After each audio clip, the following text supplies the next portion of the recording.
Did you see the movie Sky High? Now, I'm probably not talking about the version you're thinking of.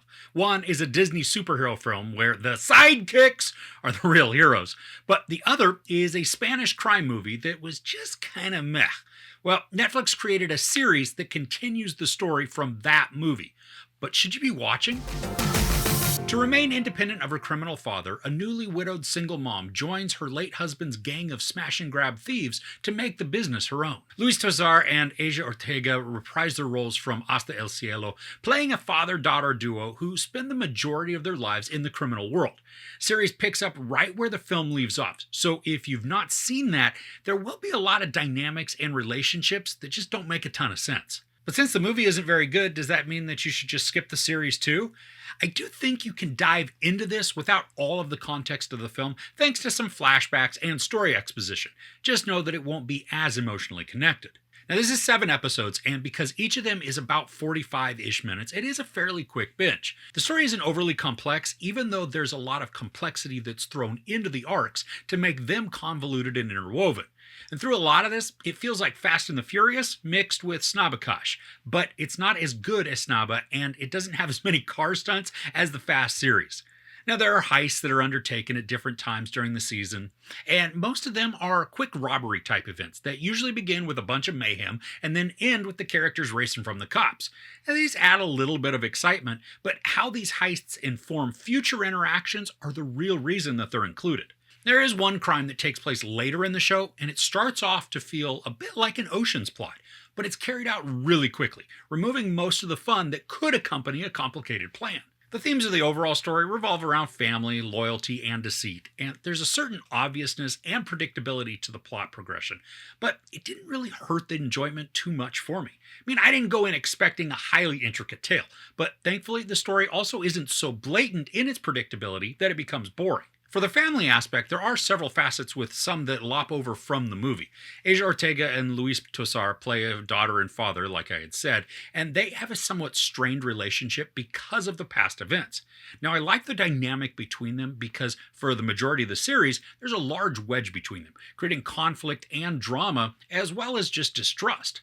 Plus, they're both working angles, which works then to add big complications to each other's plans, and that makes for some tense storytelling. Ortega plays a pretty large role in the series, so her interactions help to inform just about every storyline. She's got decent presence, but I wish this story would have removed some of the tangents that her character is involved with because it didn't really add anything. She owns a clothing store, and at the beginning of the show, this seems like it may be an important factor.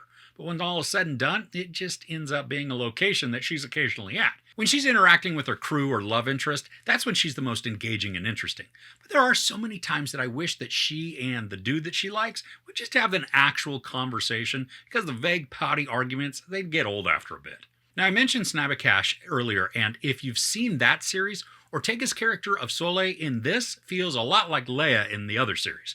And honestly, these shows share a lot of the same core feelings, so if you've seen Snabba, you kind of know what to expect here. Luis Tosar is pretty good in this also, bringing some quiet menace to his character. We can see he's influential and intimidating, and also a bit ruthless, but he's not a brute. I mean, his intimidation comes from his presence and demeanor rather than large physicality or violence. Not that he can't get violent, though. And there are also points throughout this where he sheds any gangster feeling and shows a human and empathetic side.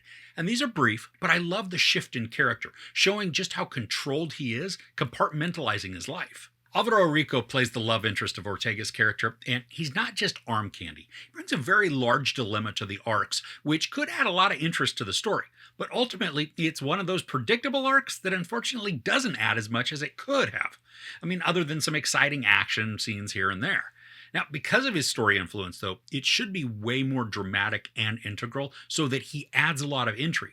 But I found myself just waiting to see when the story would allow the shoe to drop so everything would be unveiled, and then I could watch how the characters reacted. I mean, he's not a bad addition to the cast, and his character is fine. He just didn't feel as important in the long run as the story believed that he was going to be. There are a lot of twists and turns to the story, adding a lot of interweaving character moments, and then by the end, even though it was predictable, I was invested in the show as a whole, and I was kind of enjoying it. I mean, I did want more action, or for the action that we do get to be more drawn out and extended so that the excitement could really be maximized. I mean, some of the heists that we watch are over in like less than 2 minutes. So even though there is mounting urgency to the crime, the payoff or the resolution, it's premature and then it just peters out. And when we do get car chases or fights, the camera is typically too close to the subject, so the action ends up being obscured, so it's hard to appreciate any choreography that may exist. There was one fight sequence in the final episode that was exciting and tense to watch, and the camera did stay farther back so we could see more of what was going on. This was still too short of a sequence, but at least we could focus on what was shown to us. And speaking of too short, I think that a lot of the sequences are edited in a quick manner that makes them feel slapped together and rushed, which is made then even more obvious when there are scenes that aren't all cut up and they allow for a more flowy storytelling. Now, the unevenness, it becomes noticeable, and while it's not overly problematic, it's there and it does affect the overall pace. Now, something that made the story more fun, even though it was also predictable, was the amount of double crossing that's going on. There is a high level of deceit at play within a lot of the arcs, and I like that there's some peril that's attached to a lot of these sequences. When the characters have to risk something, that's when some of it becomes interesting and even tense. Well, I don't think it's ever nail-biting. There is some anxiety that's produced that made the progressions leading towards the finale a lot more fun to watch. And I think if you're in the mood for a crime drama and you're not looking for something that's overly complex, maybe something, you can just kind of casually watch, then this can be fun. Like I said, I did become invested, and by the end, I was having fun, despite all of the shortcomings that I'd listed. There are other series that are way more intriguing, well written, and overall just more entertaining, but this one, it's not a bad one, especially given the fact that the movie that began all of this was fairly lackluster. There's sex, nudity, a ton of profanity, and some very gnarly violence. I give Sky High, the series, 3 out of 5 couches. So what are you watching right now? Anything worth recommending? Let me know in the comments below. If you enjoyed this review, please give it a like. Also, don't forget to share and subscribe.